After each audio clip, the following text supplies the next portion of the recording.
Boa noite. O nosso cumprimento cordial àqueles que nos ouvem também pela Rádio Ismael, ao redor de todo o mundo, e também os que nos acompanham por outros canais como o YouTube.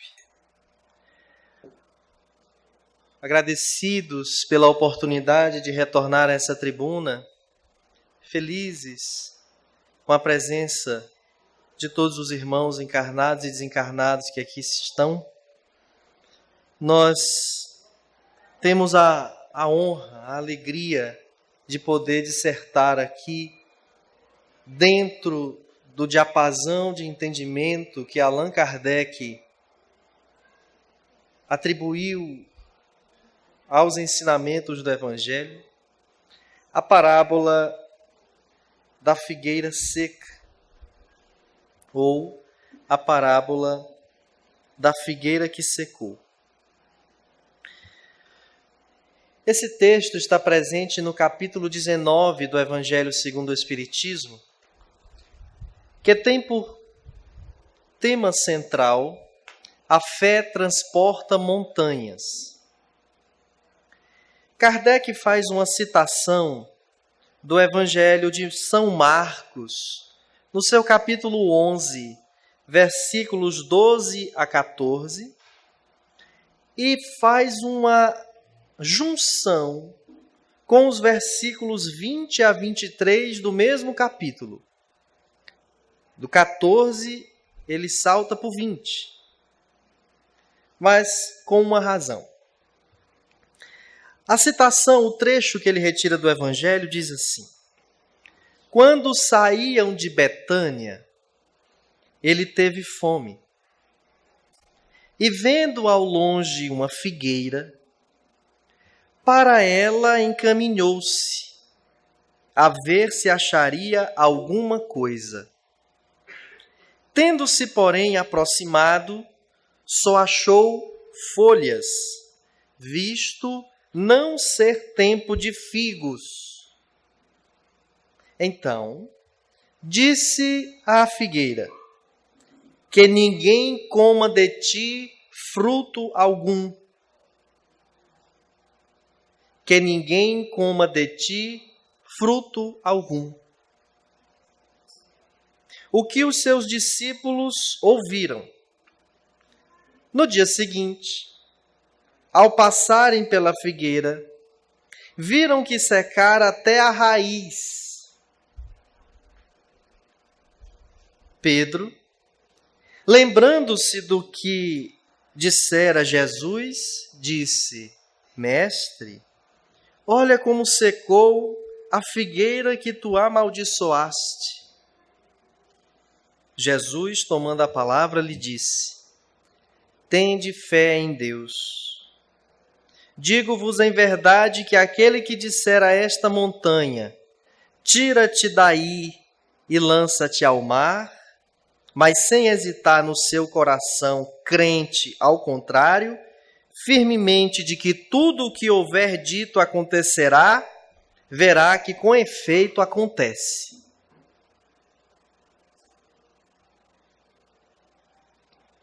E aqui encerra a citação, nos deixando alguns mistérios no ar.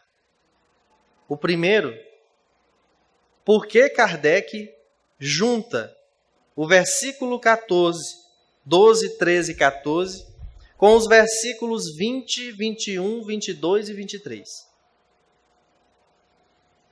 O que quer de nós o codificador do Espiritismo ao fazer essa propositura? Qual a intenção de Kardec? O que ele quer despertar em nós? Por que Kardec coloca uma fala de Jesus afirmando que se tiverdes fé, sem hesitar no coração, poderá dizer à montanha, em resposta àquilo que Pedro lhe perguntou a respeito da figueira seca? Mestre, olha como ficou a figueira que tu amaldiçoaste.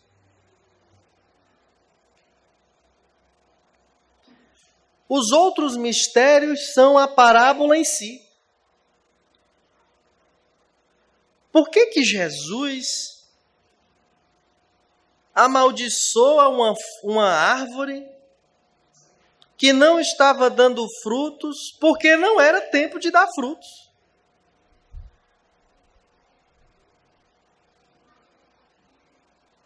Como exigir dessa árvore frutos se não estava no tempo? Aí cabem algumas explicações que nós temos que buscar. O próprio Kardec, na introdução do Evangelho segundo o Espiritismo, quando nos diz em Notícias Históricas que é indispensável aplicarmos um método para estudo do Evangelho, que é o de contextualizar a época em que Jesus pronunciou todos os seus ensinamentos. Daí a gente já vai compreender que amaldiçoar essa figueira, a ponto dela secar e chocar os discípulos, havia um propósito. E esse propósito não era necessariamente punir a árvore, mas chamar a atenção. Nós precisamos compreender que Jesus disse, ele mesmo, ser o Messias enviado por Deus. Àquela época, eles esperavam o Messias anunciado pelos profetas, mas esperavam um Messias capaz de ter força política, de ter força de exércitos, porque aqueles homens eram tão materialistas, muito embora crescem em Deus como nenhum outro povo cria, mas eram absolutamente materialistas, totalmente simbolistas. Tinha que haver desenho, tinha que haver tato, tinha que haver sensação, para que eles pudessem absorver um assunto, para que eles pudessem absorver uma ideia. Quando nós vamos fazendo esse exercício, nós vamos caminhando por um caminho muito seguro, que nos apresenta uma outra faceta, a de que é necessário entender o Novo Testamento a partir do Velho Testamento. Se ele é o Messias, ele precisava provar que o era. Muitas atitudes e palavras de Jesus era para demonstrar aquilo que os profetas haviam predito, pré-anunciado. Jesus dizia coisas, e ele mesmo se referia a isso. Não foi o que disse o profeta Daniel? Não foi o que disse Jeremias? Não é o que disse Moisés? Ou seja, ele dizia e fazia coisas que ao se depararem com aquela cena, imediatamente eles pensavam, ele faz aquilo que o profeta do passado um dia disse que alguém faria. E ele não fazia coisas simples, porque se fossem coisas simples, qualquer um que lesse o Torá faria. Mas ele não. Ele possuía a sua grandeza moral, espiritual e fluídica que lhe permitia impregnar eflúvios capazes de curar, capazes de transformar, e a sua voz ser eloquente e audível a 10, 15 mil pessoas, ao mesmo tempo, sem recursos como este, do microfone, da caixa de som. Não podia ser qualquer um. O próprio João Batista não havia conseguido fazer o que o mestre fez. Mas a sua proposta, não obstante fosse comprovar que era ele o Messias, era dar cumprimento à lei. E a lei falava de amor a Deus sobre todas as coisas. E ao próximo como a si mesmo, ele veio amar. Saber da lei, dos bons costumes, da ética e da etiqueta, já sabiam, muito embora a expressão etiqueta seja criação aqui, séculos depois, na Europa. Mas eles já sabiam como comportar-se à mesa, que roupa vestir, o templo, a forma de render o culto. Eles já sabiam os artigos da lei. Eles agora precisavam exercer a lei resumida, todos aqueles artigos em apenas 2. Sem mais precisar desejar o mal do próximo. Adicionando ao amar a Deus e amar ao próximo, a tolerância de permitir que o próximo erre sem deixar de ser amado. Porque eu sou o próximo dos outros e gostaria de ser compreendido, auxiliado e resgatado dos erros que eu praticasse, ou que eu praticar. Então Jesus precisava usar alegorias, símbolos, exemplos do cotidiano daquelas pessoas. Ele havia entrado em Jerusalém, sai de Jerusalém, passa em Betânia e volta. É nessa volta que ele se depara com a figueira e a sua intenção é referir-se ao povo hebreu. Já ouviram falar na expressão árvore genealógica? Todos nós temos a nossa árvore genealógica, não é? De quem a gente descende. A expressão árvore é utilizada nesse contexto por quê? Convencionou-se usar. É porque é um símbolo daquilo que dá fruto. Nós somos frutos dos nossos pais, que são frutos dos nossos avós, que são frutos dos nossos bisavós, que são frutos e frutos e frutos. E a árvore somos todos nós. A árvore é a vida. Jesus usava-se da expressão figueira, usava-se da própria planta para representar uma comunidade inteira, mas também para representar pessoas de forma individual.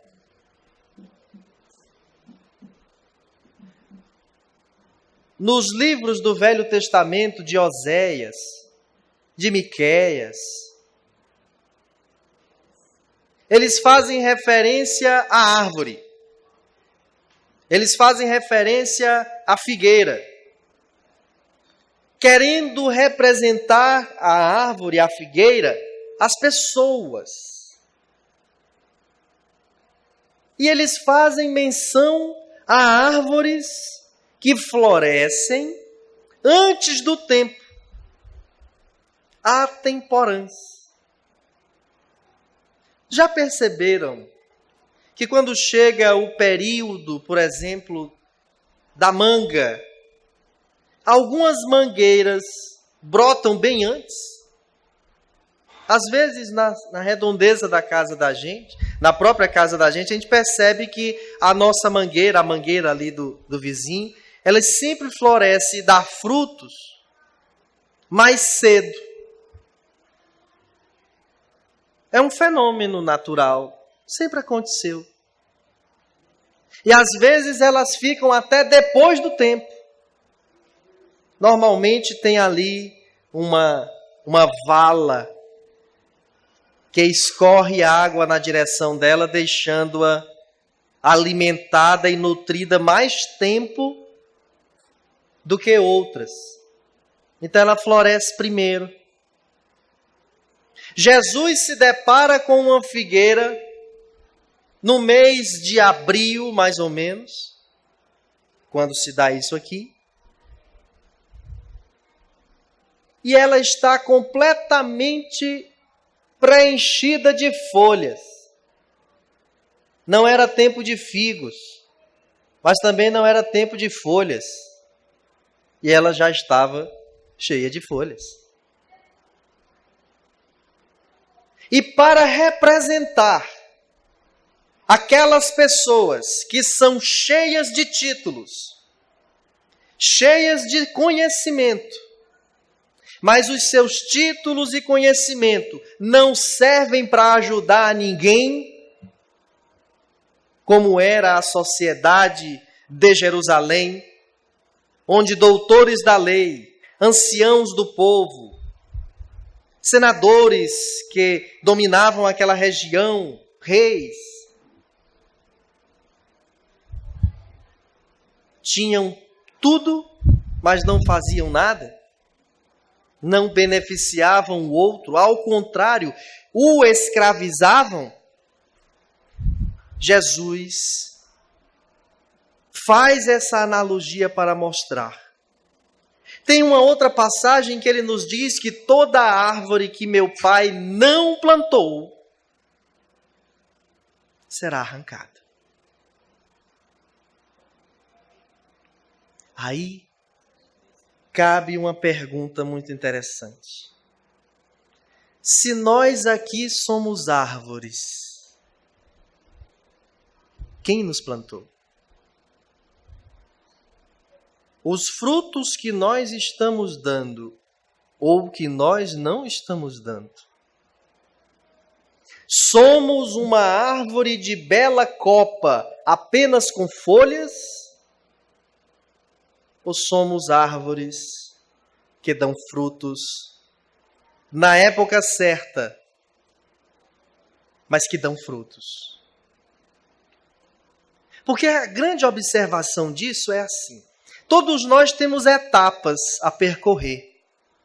Para que eu dê frutos, é preciso que eu me torne árvore. É preciso que eu me torne um vegetal capaz de dar frutos. E tem um período de vida desse vegetal e dessa planta que ele não dá frutos.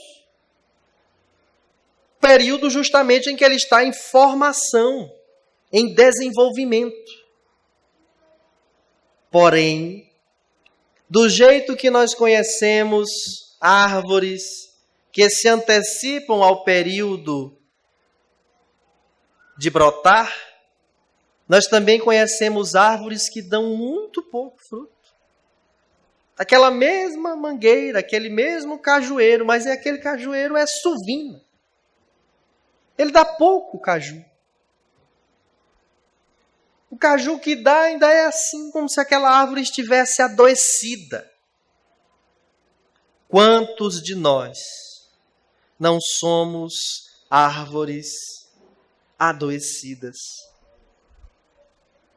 Que não damos frutos saborosos, que não damos frutos que saciam, que nutrem. E Allan Kardec é tão feliz no entendimento disso, que ele diz no item 9, a figueira que secou é o símbolo dos que apenas aparentam propensão para o bem, mas que em realidade nada de bom produzem. Dos oradores que mais brilho têm do que solidez, cujas palavras trazem superficial verniz, de sorte que agradam aos ouvidos, sem que, entretanto, revelem, quando perscrutadas, algo de substancial para os corações. E aqui a gente pode pensar que esses oradores a que ele se refere são os pregadores, os pastores, os padres. Não. Mas todos aqueles que ousamos ficar discursando, seja para um só, seja para vários. Se fosse eu, resolveria assim. Ah, porque problema tal tem que ser resolvido, é desta forma, assim, assada.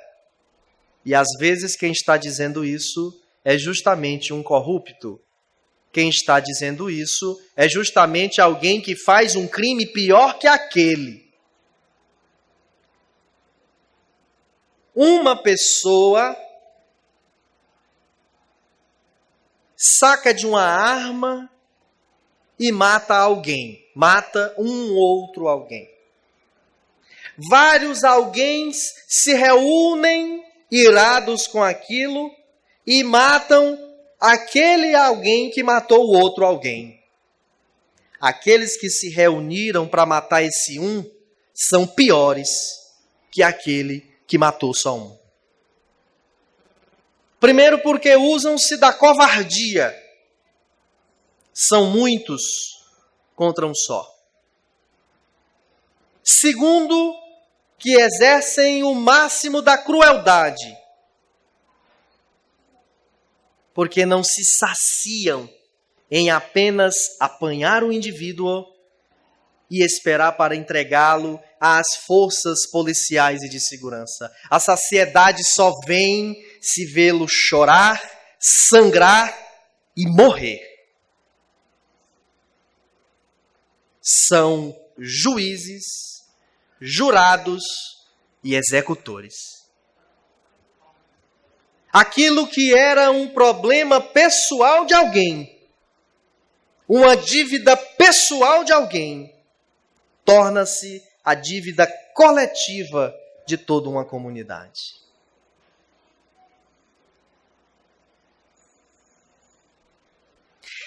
As pessoas que querem fazer justiça pelas próprias mãos, resolver no murro, na faca, na bala, são piores que aqueles que executam o mal de livre e espontânea vontade.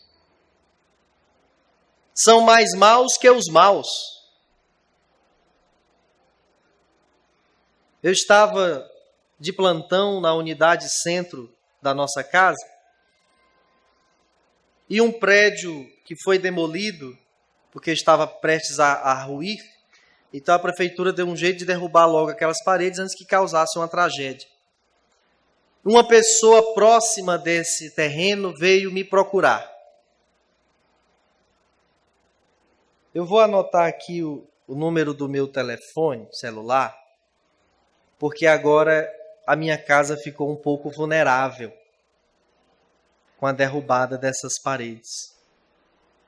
E eu queria pedir ao senhor que, se o senhor perceber alguma movimentação, o senhor me ligue que eu venho imediatamente e quebro ele na bala.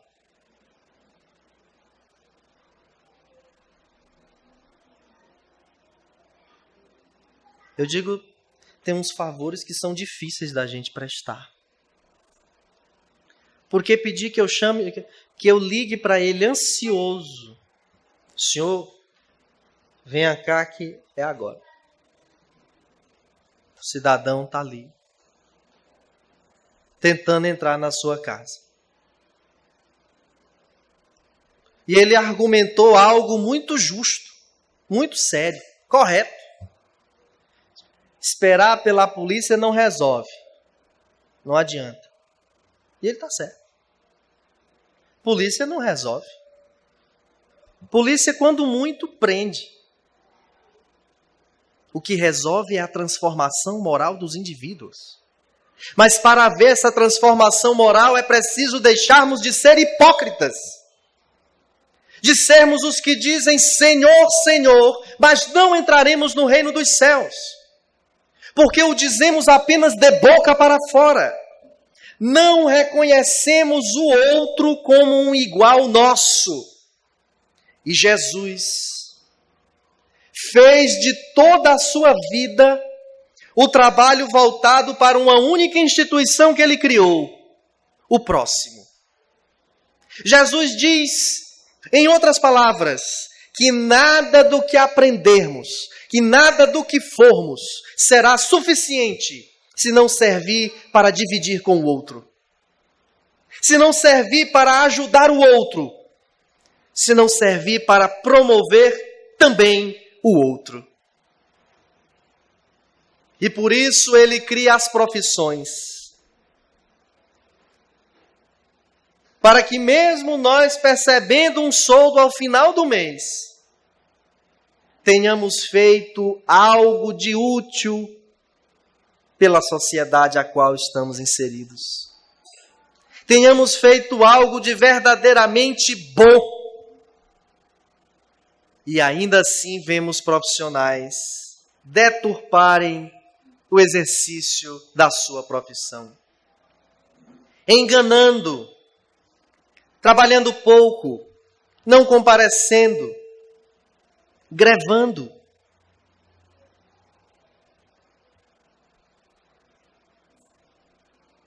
Desconhecedores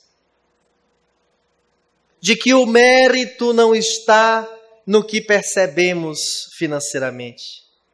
O mérito está no esforço que empregamos para realizar a tarefa. No gesto de anular a nós mesmos para realizar aquela profissão e beneficiar o outro. No gesto de superarmos a nós mesmos nas nossas dificuldades. E por isso Kardec dizer que para que nós sejamos fiéis à palavra e não apenas palavrosos, é preciso que tenhamos fé. Para que tendo fé, ativemos um outro mecanismo divino chamado coragem. Coragem da fé, que nos faz assumir os desafios mento-morais, interexistenciais, de conviver com aqueles que são difíceis, em casa, no trabalho, na eclésia, na igreja. Por isso Kardec vem nos dizer, juntar esses versículos de um mesmo capítulo para dizer que é preciso que nós sejamos pessoas que têm conhecimento, que têm saúde e condições, mas precisamos ser, todavia, principalmente, executores daquilo que aprendemos. Todos os ensinamentos, todas as ciências, a ciência nos leva para um único caminho, o caminho da humanização, o caminho da dignidade, o caminho da sabença, o caminho da transformação do indivíduo para melhor.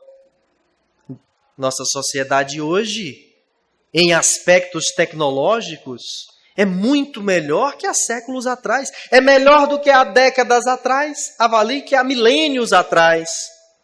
Isso é fruto de um desenvolvimento espiritual. Mas a sociedade do mundo hoje ainda aproxima-se muito em gestos, em ações da época das barbáries. Os religiosos ainda alimentamos em nós o farisaísmo, de querer o rigor da disciplina para o outro, achando que disciplina tem a ver tão somente com chegar na hora, ser assíduo e percorrer todos os estudos e galgar todos os degraus dos estudos teológicos, religiosos a que nos vinculamos. Quando a disciplina maior é a da mente, quando a disciplina maior é aquela que nos faz sentar, ouvir e imediatamente praticar, quando disciplina maior é aquela que nos faz ser os que têm ouvidos de ouvir e os que têm olhos de ver.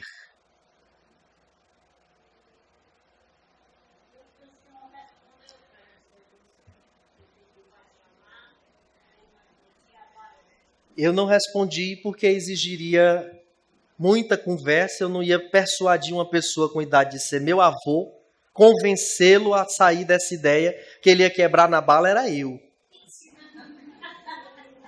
Era a mim que ia ficar com bala, né? Quando eu começasse a mostrar para ele que não é bem assim, que a alma dele já está no inferno, coisa dessa natureza. Ele ia me quebrar na bala, e aí os senhores não teriam o prazer da minha presença aqui hoje. Então, eu disse a ele, com muito respeito ao revólver dele, sim, senhor. Ao revólver dele. Então, voltando ao raciocínio que estávamos, Jesus nos convida a fazer o que cremos ser o certo. Se nós cremos na caridade, é preciso sermos caridosos. Se nós cremos na paz mundial, é preciso ser pacíficos. Se nós cremos numa sociedade mais justa, é preciso sejamos justos. Não esperar a coletividade fazer, sermos os primeiros. E Deus vai nos dar condições de dar frutos.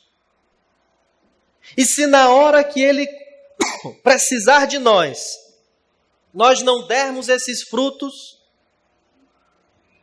nós teremos a nossa chancela de árvore naquele instante retirada.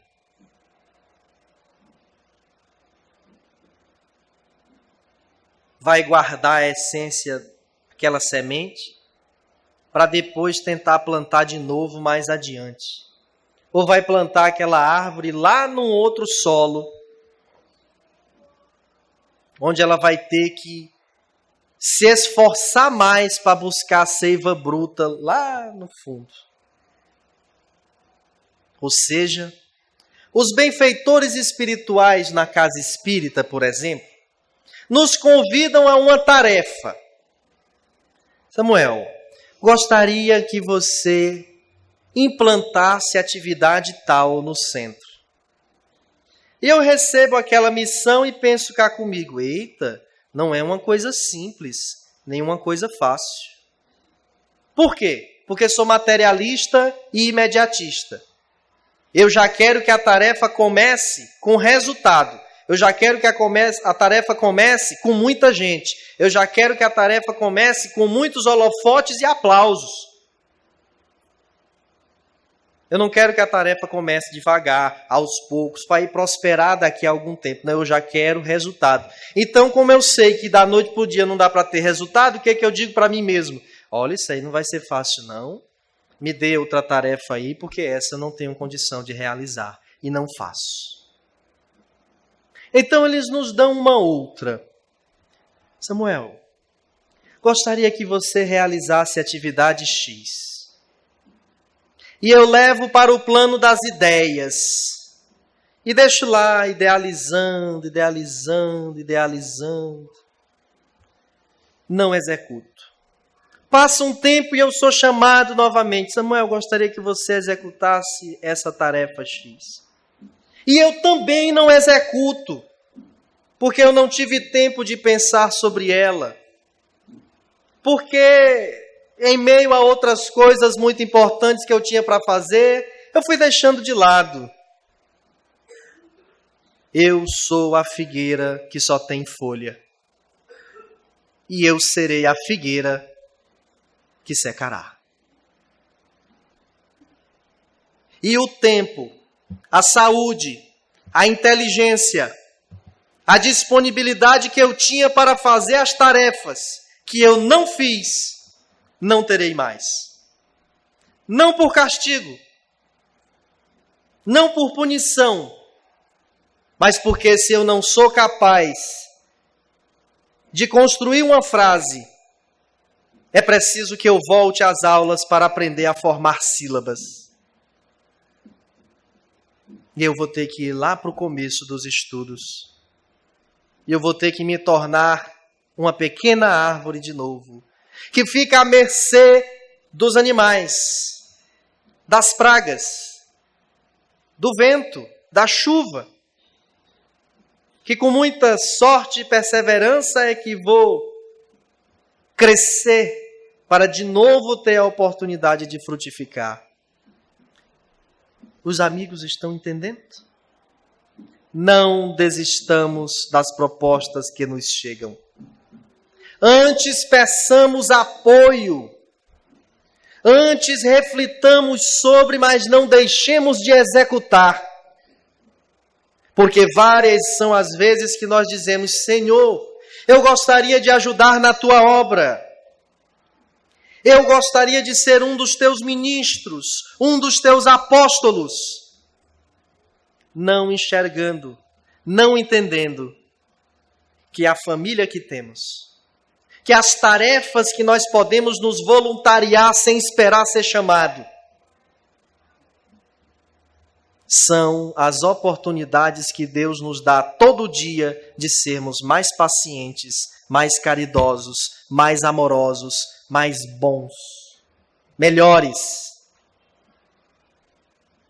de sermos perfeitos, de sermos novos, abandonando todas aquelas práticas. E mesmo que venham aqueles até nós que ficam dizendo: tu vai deixar por isso mesmo? Tu vai deixar barato? Tu não vai responder nada? Tu não vai dizer nada? Tu não vais fazer nada? Nós ouviremos e diremos: não, eu não vou deixar barato não se preocupe.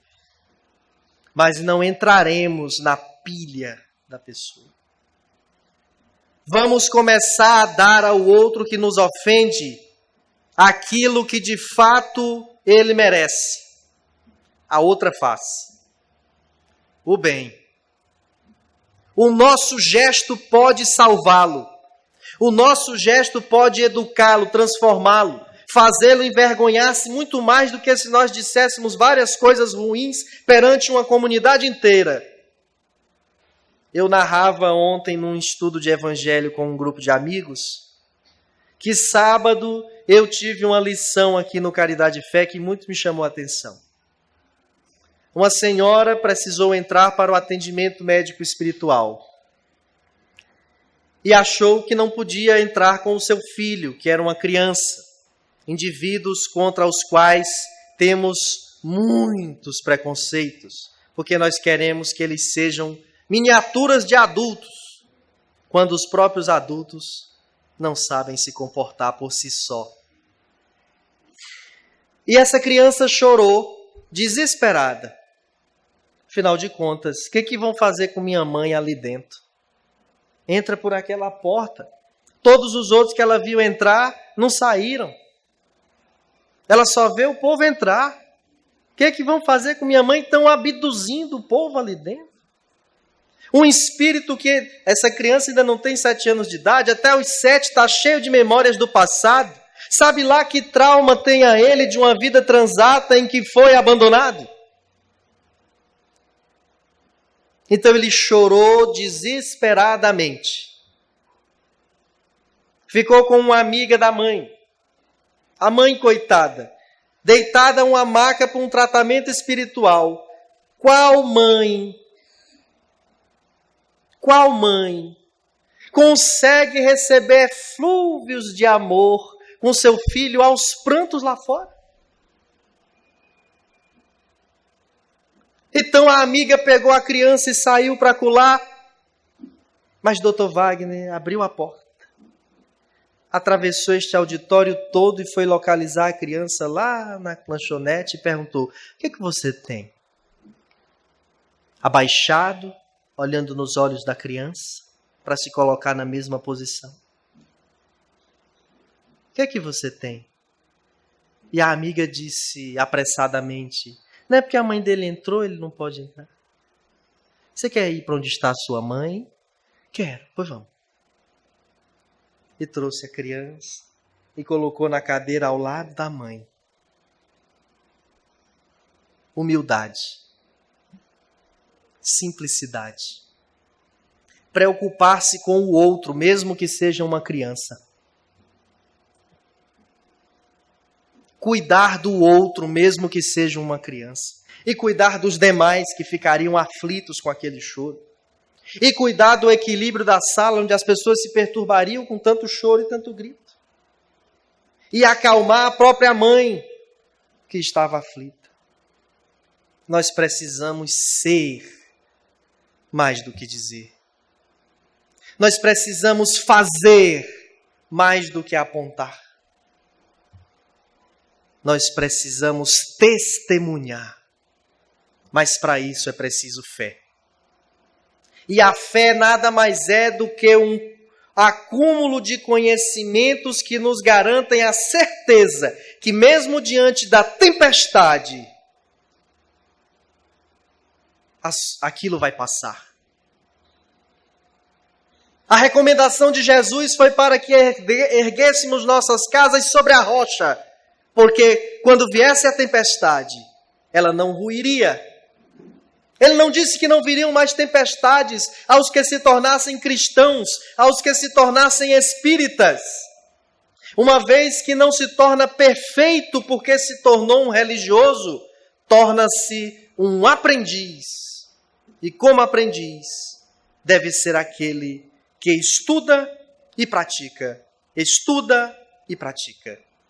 Respeitando as limitações, sem se violentar e sem violentar consciência alguma, reconhecendo os seus limites, mas esforçando-se por ser alguém melhor. Abadia escreveu um poema e o musicalizou dizendo: nada temerei, Senhor, sois o meu abrigo. Nada temerei, Senhor, se estás comigo. Nada temerei, Senhor, sois o meu oásis de paz, minha fonte de luz e de bem. Nada temerei, Senhor, vou buscando o vosso mandamento de amor. Estou edificando a minha casa sobre a rocha e sei que tempestades ainda podem surgir. Mas se forte eu for na fé e persistir no amor, meu clamor chegará até vós, sei que ireis me ouvir, então eu nada temerei, Senhor, nada temerei, Senhor, nada temerei, Senhor, vou buscando o vosso mandamento de amor, de amor. Não temamos e ergamos nossa casa sobre a rocha. Boa noite, da paz a todos.